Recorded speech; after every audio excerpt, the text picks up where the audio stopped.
السلام علیکم۔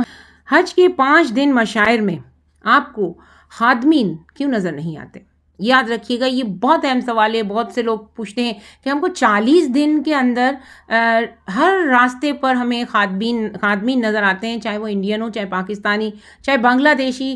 آپ کو بہت سارے خادمین نظر آئیں گے جگہ جگہ پہ، آپ کو راستہ دکھاتے ہوئے، مدد کرتے ہوئے، ہیلپ کرتے ہوئے۔ لیکن 5 دن جو مشاعر منی، عرفات، مزدلفہ، جس پہ حجاج کرام کو بہت زیادہ ضرورت ہوتی ہے، اپنے ملک کے خادمین کی، اپنے بات سمجھنے والے، اردو بولنے والے، اپنے ہندی بولنے والے، بنگالی بولنے والے، نیپالی بولنے والے، بہت سارے ایسے لوگوں کی ضرورت ہوتی ہے، تو کیوں نظر نہیں آتے؟ اس کی ایک خاص وجہ ہے۔ یاد رکھیے گا، جتنے بھی خادمین حج کے حجاج کرام کی خدمت کے مامور ہوتے ہیں، ان کو ایک خاص سہولت دی جاتی ہے۔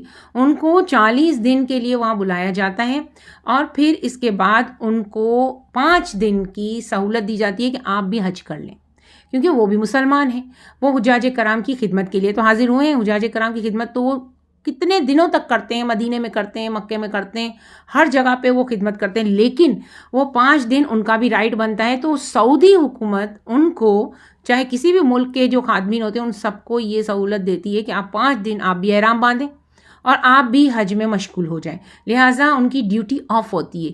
کب تک؟ جب حج کے کچھ جو ارکان ہیں وہ پورے ہو جائیں، قربانی ہو جائے، اور ان کا احرام کی پابندیاں ختم ہو جائیں، اور ان کے رمی وغیرہ یہ باری باری جا کر لیتے ہیں۔ جب ان کا تمام گروپ ہوتا ہے اس حساب سے، تو ان کو پوری جو ہے وہ 5 دن کی ان کو چھٹی دی جاتی ہے، جس میں وہ اپنا حج ادا کرتے ہیں۔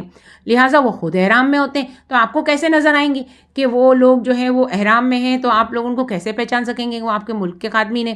لہٰذا وہ بالکل آپ کو نظر نہیں آئیں گے۔ اور کچھ لوگ وہاں پر اردو بولنے والے ایسے یہ لوگ سلیکٹ کر لیتے ہیں، جو کہ اس آپ کے سعودی عرب میں مقیم ہوتے ہیں، جو کہ حج کر چکے ہوتے ہیں، اور خوشی سے وہ اس چیز پہ راضی ہوتے ہیں کہ ہاں ہم حج نہیں کریں گے۔ تو ان کچھ چند لوگوں کو آپ وہاں نظر آئیں گے۔ آپ کو ان کے علاوہ آپ کو کوئی ایسا اردو بولنے والا بندہ 5 دنوں میں نظر نہیں آئے گا۔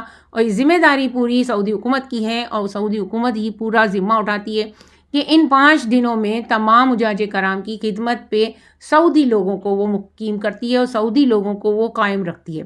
تو اس طرح سے آپ کو آپ کے اردو بولنے والے، ہندی بولنے والے، بنگلہ بولنے والے آپ کو بہت کم لوگ نظر آئیں گے، اور صرف وہ لوگ نظر آئیں گے جو کہ پرائیویٹ طور پر اپنے حاجیوں کو لے کر آتے ہیں۔ ان کا ایک لیڈر ہوتا ہے، وہ بھی اس گروپ کے ساتھ آ رہا ہوتا ہے، تو وہ آپ کو نظر ضرور آئے گا۔ لیکن جو حج کے لیے حجاج کرام کو لے کر کے جو خادمین آتے ہیں، خاص طور پہ گورنمنٹ کی طرف سے ان کو خاص چھٹی دی جاتی ہے 5 دن کی، تو وہ ان کا رائٹ بنتا ہے، ان کا یہ قانون ہے سعودی حکومت کا بھی۔ اور وہ خوش نصیب ہیں جو کہ ہماری اتنی خدمت کرنے کے لیے، حجاج کرام کی خدمت کرنے کے لیے آتے ہیں، ان کا بھی رائٹ بنتا ہے کہ انہوں نے حج نہیں کی تو وہ حج ادا کر لیں، اور 5 دن وہ بھی اپنی عبادت میں مشغول رہیں۔ جب ہم حج کر کے آئے تھے، جب ہمارے پورے ارکان ہو گئے تھے، اور ہم جب واپس عزیزیہ آئے تھے، تو وہ جو خادمین تھے وہ ہم سے پہلے عزیزیہ پہنچ گئے تھے، اور وہاں پر کوکنگ وغیرہ انہوں نے کر لی تھی۔ یعنی انہوں نے اپنی ذمہ داری اتنی اچھے طریقے سے نبھائی تھی کہ جو دوسرے حجاج کرام، نارمل حجاج کرام آتے ہیں، ان سے پہلے وہ پہنچ گئے۔ اور جو کیٹرنگ سے کھانا آتا ہے نا، کھانا وہ خود نہیں پکاتے، وہ ایک کمپنی کے پاس ہوتا ہے اس کا ٹھیکہ، تو جو وہ کمپنی وہاں پر کھانا پہنچائے گی، اس سے پہلے وہ لوگ پہنچ گئے، کیونکہ احرام کی پابندیاں ختم ہو چکی تھی۔ وہ لوگ اسپیڈ میں ان کو اس طریقے سے ٹرین کیا جاتا ہے کہ ان کو ایک گاڑی بھی لینے آتی ہے، تو وہ لوگ ہم سے پہلے پہنچ گئے عزیزیہ، اور ہمارا استقبال کیا، اور باقاعدہ گلاب جامن وغیرہ بھی وہاں پر ہمارے لیے سرو کیے، تو وہ انہی خادمین نے کیے۔ تو ہم سے پہنچنے سے پہلے وہ لوگ وہاں پر پہنچ چکے تھے۔ تو یہ ایک جو خاص سوال تھا، اس کا جواب میں نے آپ کو دیا۔